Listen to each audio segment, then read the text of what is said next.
So guys, the former governor of Rivers State has come so hard on Tinubu, talking about Tinubu's incapacitation. I mean, Tinubu does not have the capacity to transform this country. Tinubu does not have the capacity to sit in Aso Rock as the president of Nigeria. Rotimi Amachi said he told Tinubu boldly that he's not going to vote for Tinubu. And guess what? Even till today, he is not a fan of Tinubu.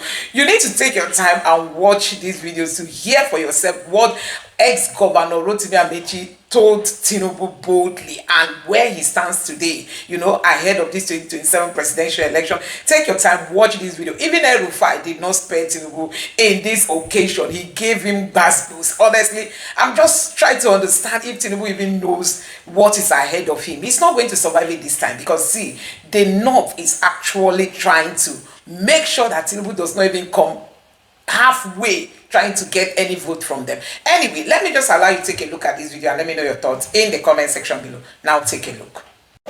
Excellency, former governors, former senators, former members of House of Friends, distinguished ladies and gentlemen, I want to start this conversation by thanking my wife. By thanking God first.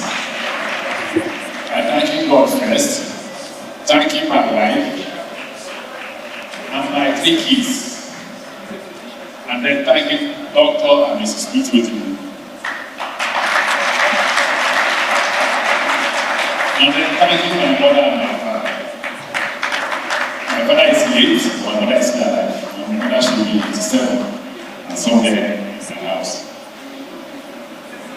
Let me make it clear to those of you sitting here. I met President Tinubu in Yola and I told him I will not work.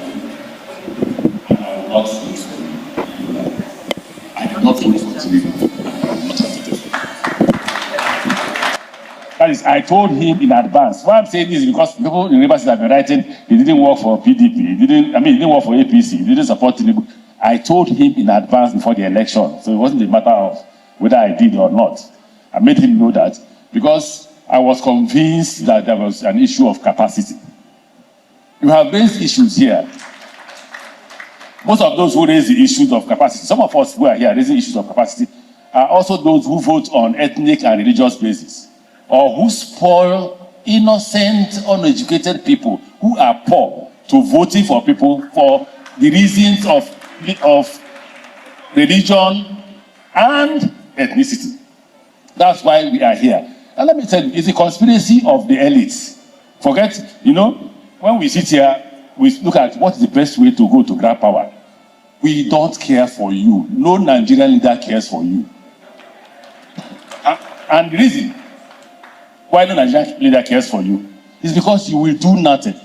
You protested. At the end of the protest, the president announced increase in price of fuel because he will do nothing. It's an absolutely do nothing society. You may not know. One of the reasons I called it was your level of knowledge. I respect people who are more brilliant than me. You, him, Professor Wole Soyinka, that's how the friendship started. The reason, I don't know figures, so you know figures. And I respect you for the level of knowledge of economics. In fact, if you are not here and I was a president, you would have played a prominent role in the government I will serve. I don't care where you come from, for Christ's sake. It's about moving the country forward. We don't want to move the country forward. If you're not ashamed, I'm ashamed. My passport was seized in Germany. I did nothing.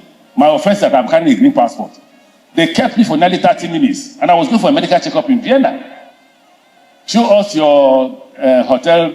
Listen, I should. Show us a tour ticket. I should. Wait. Just because I'm carrying a green passport. So if you're not ashamed, I am. I am.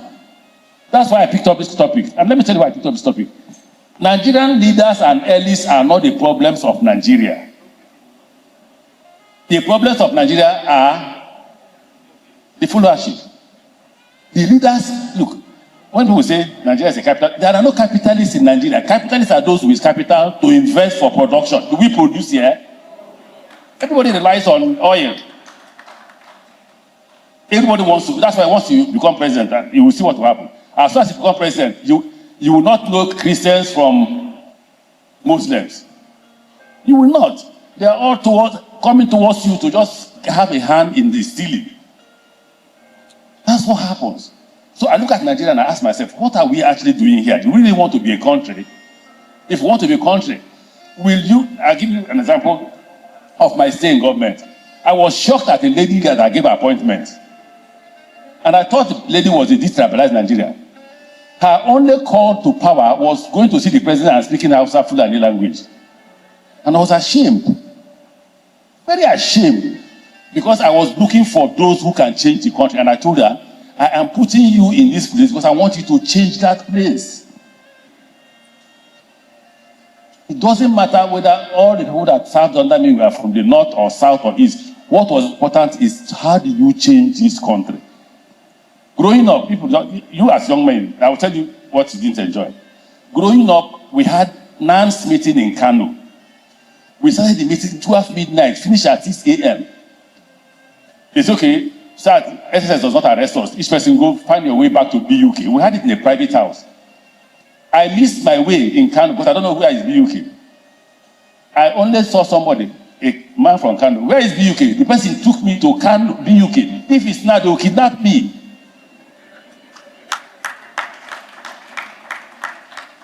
Look, the ordinary northerner who is a Muslim has no problem with the ordinary southerner who is Christian. It is when it comes to election, they will tell you, so let them show you in Islam, where it says, don't say with a Christian. They cannot show you. They will only do that and say, this man is a Muslim, go for him. Now you have Muslim ticket. Let Muslim market come out now. It can't. We are all hungry. All of us are. If you're not hungry, I am. You may laugh. So for us, the opposition, if you want us to remove the man in power, we can remove him from this power. When we are students, we organized the Taisho protest against Babangida. We organized protests against Buhari. And believe me, there was no north and south in the students. The protests that shut down ABU, University of Nigeria and Soka, University of Lagos and all that, the meeting took place in Kano. When we finished the meeting at night, everyone was told to go back to his school and mobilize school. Once the NAS president addressed a press conference, all of us were on the street. You will see a northerner, young, handsome northerner, with a young, handsome southerner, feeling free and eating the same kind of food. Today we are poisoning the minds of our young men. Even them can't even liberate themselves. We were able to liberate ourselves. Whatever I am today in terms of radicalism is Dr. Chidamota. Because if you read sociology of literature, it's about Marxism. It's about socialism. Yes, there are also capitalist ideas. In Nigeria, there are no capitalist ideas, there are no socialist ideas among the politicians. It's about sharing. The quarrel among the elites is about sharing. So, sir, we want to submit to the opposition if the opposition can lead us out of this problem. And for the opposition to lead us out of this problem, we must all agree to submit ourselves to the interest of the nation first, before the interest of ourselves. That's why I choose this topic. And I like the amendment you made. It's actually state weaponization, because it's not you, it's the state. Even though they are not deliberately weaponizing like he said, they don't have the idea. They don't know how to weaponize you. They don't know. But where the state comes in is, yes, they don't know how to weaponize you. They are weaponizing you inadvertently by stealing the money they should have given you. If I were president, yes, some of the policies they are pursuing, I will pursue them. But ask, what's the failure? The failure is the gains of those policies are in their private. If they bring those gains, okay, we are paying, at the time we are paying close to 4 to 5 trillion naira for oil subsidy. So they've stopped. Why is the 4 to 5 trillion naira? If they dump it on the economy, you will not be crying. We are hedging dollar, right? Between naira and dollar. Now you've stopped. Where is the savings? President Tinubu said it has, what's it called? Our suffering has come to an end yesterday or yesterday. Has anybody's diet changed? How many of you can buy a cup of garri at the rate. You know, the problem with Nigeria is, if you say the last president was very bad, the incoming one will be worse. When the incoming one takes over, the one before him will have become a king. We will now be wishing that person took over. Because it is a country of sharing money. I thank you for coming. Trust me, I thank you. Waziri, I thank you for coming. In fact, I came to you only once, and you obliged me the request. Emir, I spoke to Emir on the phone. The rest of you, just once, people were telling me, I should have called them several times, should have said that. Well, I was honored. I worked with Gerard Buratai. I worked with Sadiq. I don't know if Sadiq was here. I didn't know you were from the north. I didn't give a damn. You didn't even behave as if you were from the north. Service, gentlemen, let's see that. How do we solve the problem of the river states on security? You remember when we came, there used to be roadblocks everywhere, until somebody called me and said, look, nobody will invest in river state if we see roadblocks. And I met people. People said, you agree with me? And we agreed and removed all the roadblocks. When we did, everybody was shocked. How can you remove roadblocks? We did. Two policies. Insecurity is 99.9% poverty. When Boko Haram started, they said, they were anti-Christians. Is Boko Haram not killing Muslims? It is because hunger does not know religion. So Boko Haram was not selecting Christians and killing them. No. Boko Haram was killing both Muslims and what? And Christians. And let me tell you what I was taught in the university. I don't know if Dr. Amata will agree to this. I'm sure he must have left. I was taught that it is rebellion. That is their own form of protest. They are protesting against the elites. So because they are protesting against the elites, they can't catch the elites. The elites have guns. Here, if you see the number of guns here to protect all of us, not to protect you. So when they look at us, they can't catch us. Who did they catch? They are full of poor men. And when I was governor, when there is an increase in insecurity, I know there is no money in the system. Where is Commissioner for Finance? It became SSG here. What do I tell you? I said, go and release money. Pay contractors, pay salary, pay money. And once you pay, insecurity will do what?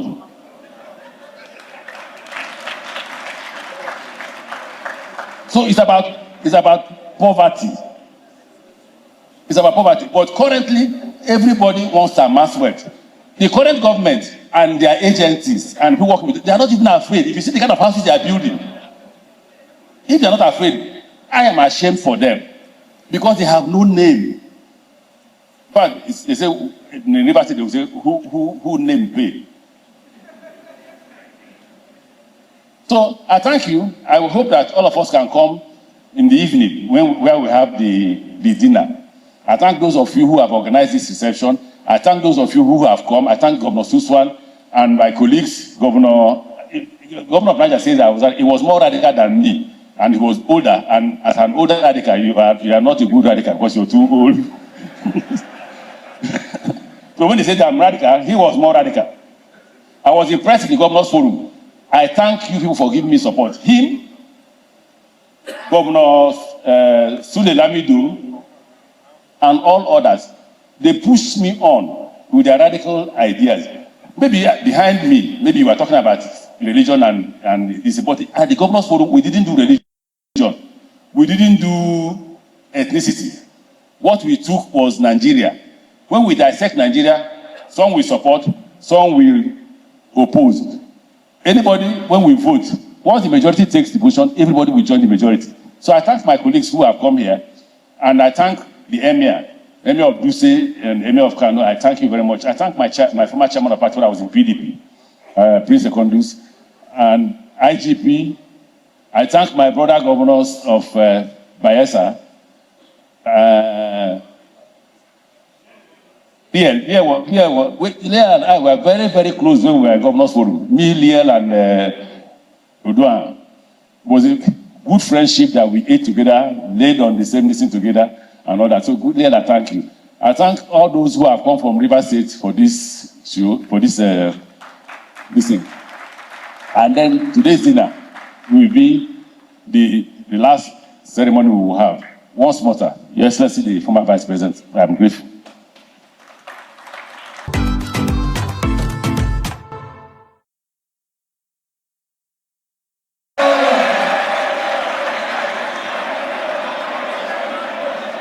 In 1 minute, Monster. Thank you. Your Excellency Vice President Tinubu, Chairman of the occasion, the celebrants, Mr. Amachi and Mrs. Judith Amachi. Ladies and gentlemen, this permits me to say that it is impossible. I am not standing behind the podium because I'm too short. You cannot see me. So I'm coming out to be seen. First, very happy birthday to my brother. I still call him Governor Amachi, because there has been many things before now. I think it's unfair to ask me to speak for one of the conspiracies, the successes and the failures. 1 minute is too short to cover our quarrels, because we quarrel, we make up. The last quarrel we had was when we lost the primaries and blamed me because I'm supposed to be a magician, and if I supported him, he would have been the winner of the primaries. And many people came to say, your brother is upset with you. I said, I know. Wait, when Nigeria is in bigger trouble, he will come and talk to them.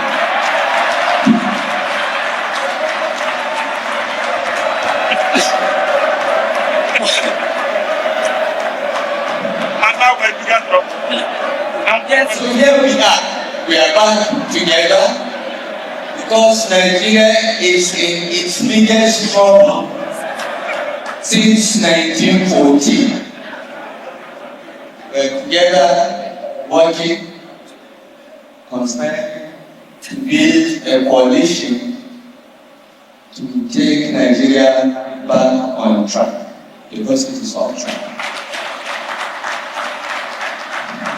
I just want to say one thing and then I will take my seat. Many people have spoken about weaponization of poverty and whether politicians are deliberately using poverty as a weapon. I don't think so. Poverty weaponizes itself if allowed to exist and fester. That's what has happened in Nigeria. I don't think politicians are that smart to even sit and weaponize poverty. And for me, having been in private sector and public service, and have been a keen observer of our political deterioration, I believe that the problem that we have, which I think Governor Babangida referred to, is that we just get incompetent people and we hand over leadership to them. They don't know what to do. Most of them don't really know what to do. They just know how to grab power, but don't know what to do with it.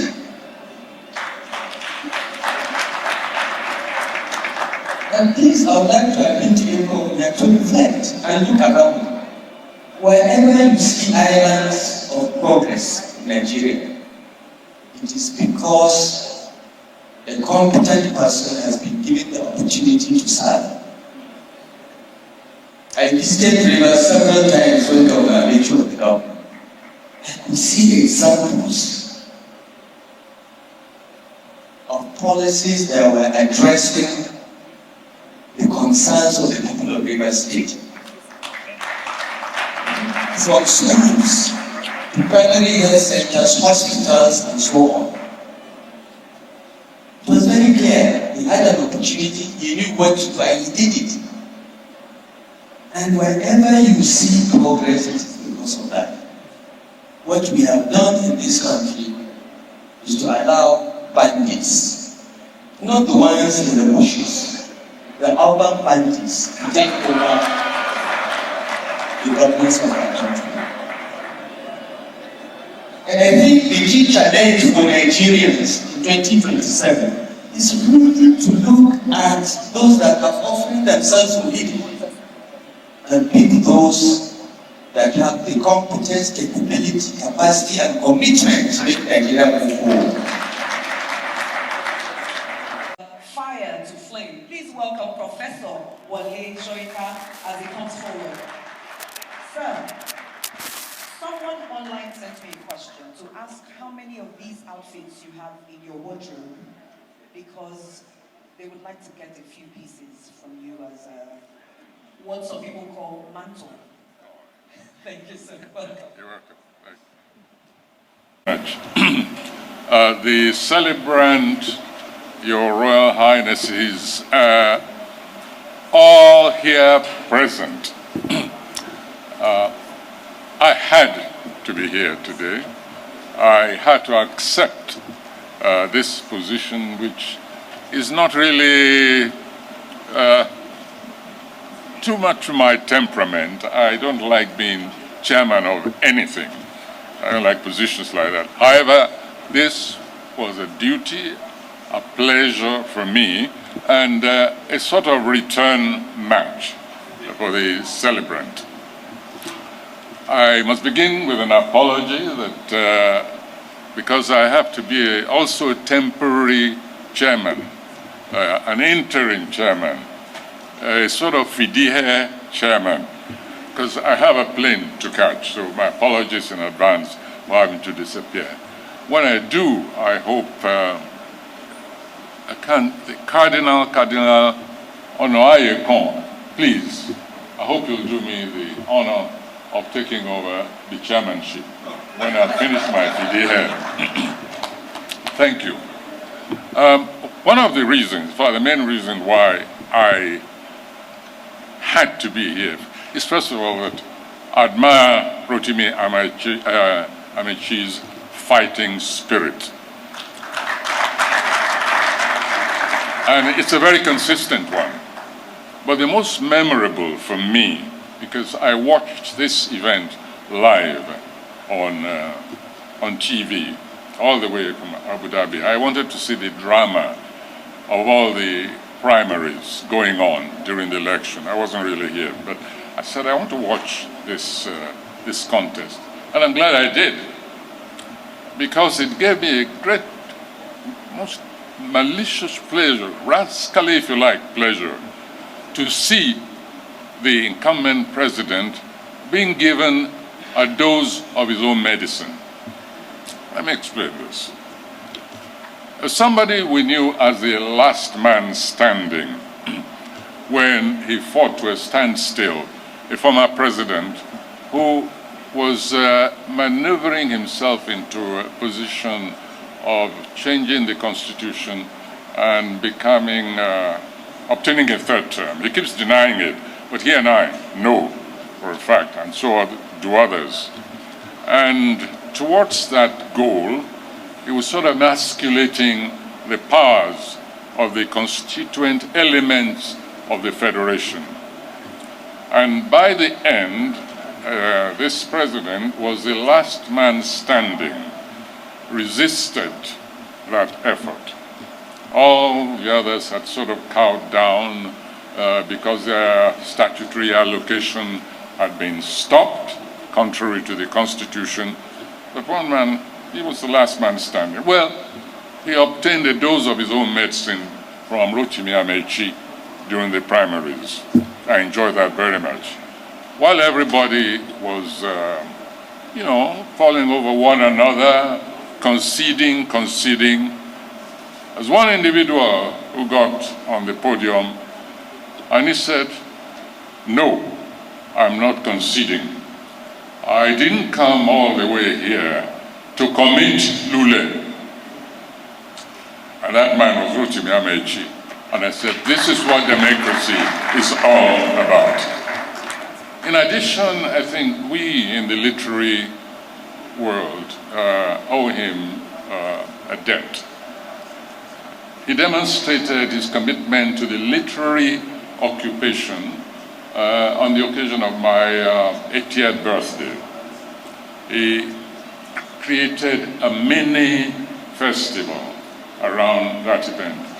I felt very honored by himself, the Rivers State, and it gave me enormous pleasure to have worked with him towards bringing the title, the very enviable title of the literary capital, the book capital of the world, to Nigeria, to Rivers State. So that was another debt. But then there's also an ancillary debt which I expected him to pay. It was this. You know, Nigeria is a very weird country. Or more accurately, let's say Nigeria is peopled by some very weird species. On that occasion, somebody, you know, as usual, people carry all these political disagreements into the most execrable dimensions. And simply because one individual had a problem, political problem with Rotimi Amachi, he went on to say that that mini festival was really a means of looting. I hope you do remember the occasion. It's important that we remind ourselves from time to time of the meanness of which people are capable, even on occasions of celebration. And suddenly, in the media, what was a joyful, literary, artistic occasion which involved several disciplines of the arts, put out an article in the paper saying that Rotimi Amachi had looted the treasury for this event and had shared the proceeds with the individual who was being honored, that being me. Remember? And suddenly in the papers there was Soyinka Gate, and it said, so it's become a crime to be honored, and asking me, you may remember, both him and myself, to refund to the Rivers State this money which was spent on this mini festival which gave such joy to young writers, dancers, artists, dramatists. So I came here today because I didn't receive any share of this. So Rotimi, I came to collect my share from you, from the 80th birthday, because they say that there was no festival, no event, and this money just went into individual pockets. This is part of the problem that we have in this country. Rotimi Amachi does not share that mean-spiritedness, and this is one of the delights which I have to be associated with an individual like that.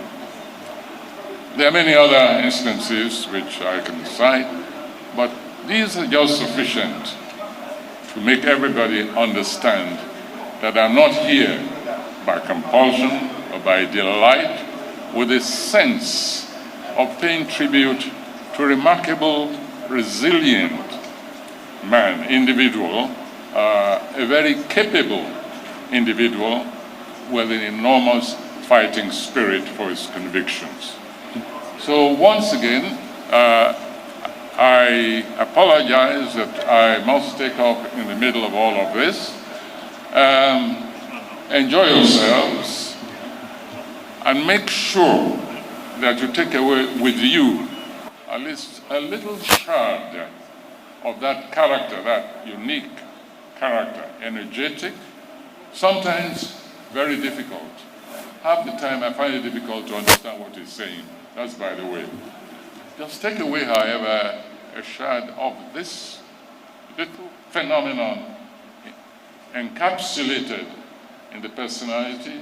Guys, you have seen it for yourself. Honestly, Tinubu does not have the capacity of leading this country. I don't know if you've come across the video of a Nigerian military man who came out on Twitter talking about the deal of, you know, the Nigerian military people, personnel, especially those of them, the lower rank personnel, how they are suffering because the high rank personnel are the one enjoying the money in the military. All these things you see happening is because, you know, somebody is enjoying what, you know, what is meant for the junior officer. So It is no longer news that the Tinubu's government cannot even manage this country. They can't, no matter what they claim. Tinubu built Lagos. They can't build Nigeria. If indeed he built Lagos, let's assume he built Lagos. Lagos is not Nigeria. Lagos is not Nigeria. With all the, differences we have in this country, Tinubu has shown less capacity. Look at the insecurity. Tinubu cannot come out to even give a marching order. I mean, marching, just come out and speak and flex muscle a little. Not that you are the one to enter the forest to come out and speak with authority and tell these people the repercussion of what they are going to face if they continue to bring this country down. I don't know why this government, is just playing with the lives of people. Honestly, this is really, really so sad where we are today as a country. You cannot believe what is happening. Now they are celebrating 2 years. 2 years in office. Nigerians are saying there's nothing to celebrate about, that insecurity has worsened, hunger has worsened, that the only thing the Tinubu's government knows is how to gag people to finally enter, leave the other party to join the APC. That is what they are just telling people. You can imagine. That is what Nigerians are saying. This is the only thing they've been able to achieve. So guys, I don't know what you make of this video. Let me know your thoughts in the comment section below. Please don't forget to subscribe to the channel, turn on the notification bell. Please give this video a like so that YouTube can recommend it to others, and drop your thoughts in the comment section below. Thank you.